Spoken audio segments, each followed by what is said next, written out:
अब हम सीखते हैं कि जो वृत्त का जो सूत्र है वो कैसे आया होगा।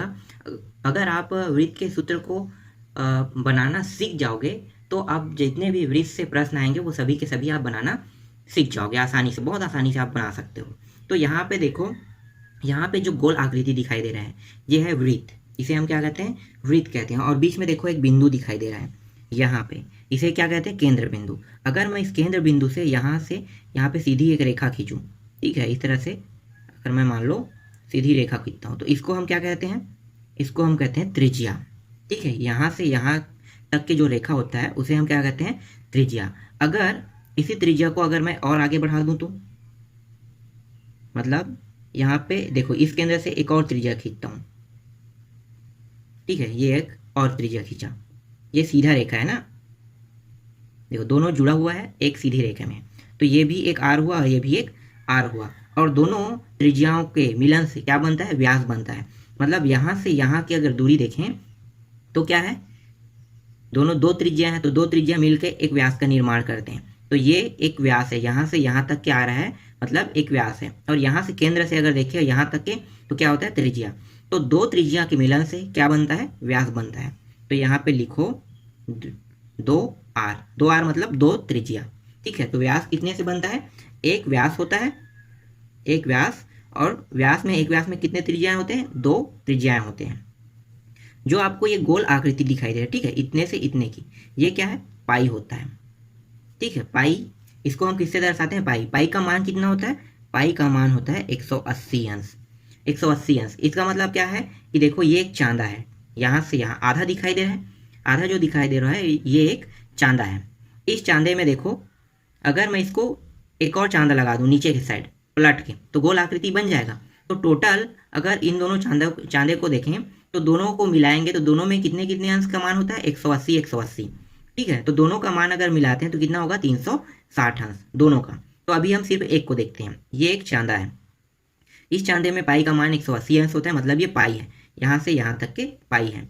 और यहाँ पे देखो आर कितना है, एक आर है, और यहाँ भी एक आर है, तो दोनों आरों को जोड़ देंगे कितना होगा, 2 आर हो जाएगा। और एक पाई, और ये भी एक पाई है, दूसरा वाला भी पाई है, तो 2 पाई और 2 आर जुड़ के क्या बन जाएगा, परिधि का निर्माण करता है यही। तो ये हो गया 2 पाई आर, देखो 2 पाई भी है और 2 आर भी है, तो 2 पाई आर ये क्या हो गया, परिधि का सूत्र हो गया।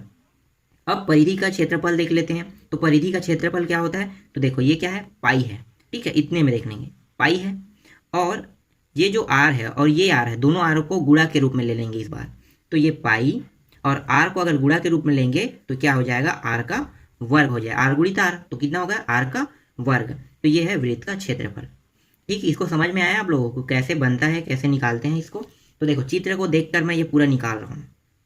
अब आते हैं वृत्त का त्रिज्याखंड देखते हैं। वृत्त का त्रिज्याखंड क्या होता है, तो देखो त्रिज्याखंड मतलब सीधी सी बात है कि कोण। तो देखो यहाँ पे त्रिज्या कटा हुआ है वृत्त में, मतलब ये कोण है। कोण को किससे दर्शा रहे हैं, देखो थीटा से दर्शा रहे हैं। क्यों थीटा से दर्शा रहे हैं, अगर हम जब प्रश्न को हल करेंगे तो वहां पे इसका मान दिया जाएगा थीटा का। थीटा का मान 30 हो सकता है, 60 हो सकता है, 90 दिया जाएगा। लेकिन अभी क्या है, ये तो सूत्र है, तो सूत्र में हम इसको क्या लिखेंगे, थीटा लिखेंगे। तो त्रिज्या खंड के चाप की लंबाई निकालेंगे, तो कैसे निकालेंगे, तो देखो एक जो वृत्त है, पूरा वृत्त वो कितने अंश का होता है, टोटल पूरा वृत्त देखें तो 360 अंश का होता है, और ये क्या है, थीटा। तो हम चाप की लंबाई, इसी की लंबाई निकालेंगे, जिसकी लंबाई निकालेंगे उसको ऊपर में रखते हैं। ठीक है, तो ये क्या है, थीटा। और ये देखो, और हम ये कितने अंश का है, 360 अंश का, तो ये हो गया 360 को नीचे रखेंगे, क्योंकि 360 अंश में ही हम इसको काट रहे हैं, तो थीटा ऊपर में रहेगा, जिसको निकालना है हमें, यही मेन लंबाई है निकालना है, और नीचे में 360। और यहाँ पे देखो ये जो हिस्सा है ये परिधि है, तो परिधि का सूत्र क्या है, तो यहाँ पे लगा देंगे परिधि, तो यहाँ पे आ गया 2 पाई आर।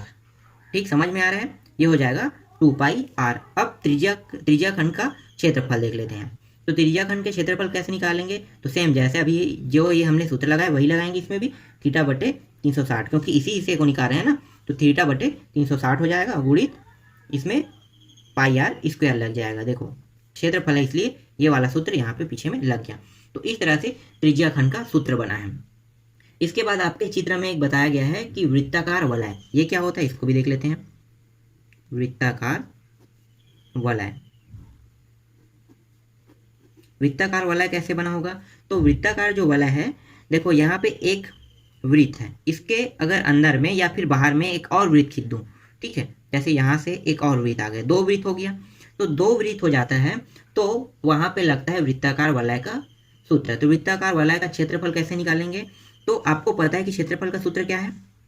पाई आर स्क्वायर, यही है। तो देखो पाई आर स्क्वायर, ठीक, पाई आर स्क्वायर, लेकिन वहाँ पे तो दो चित्र है, तो कैसे करेंगे? तो एक में 1 लगाएंगे और दूसरा में भी पाई आर स्क्वायर और इसमें दूसरा, क्योंकि भाई एक चित्र हो गया, इसके अंदर एक और मैंने चित्र खींच दिया, तो 2 चित्र हो गया, तो pi R square minus pi R square ये हो जाएगा। तो ये है वृत्ताकार वलय का सूत्र।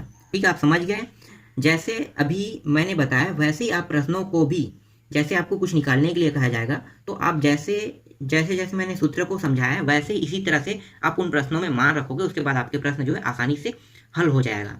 ठीक है, अब हम लोग जब प्रश्नावली देखेंगे तो मैं इसको और अच्छे से आपको बताऊंगा। तो ये पूरा सूत्र कंप्लीट हो गया, इसके बाद हम सीधा प्रश्नावली में चलेंगे।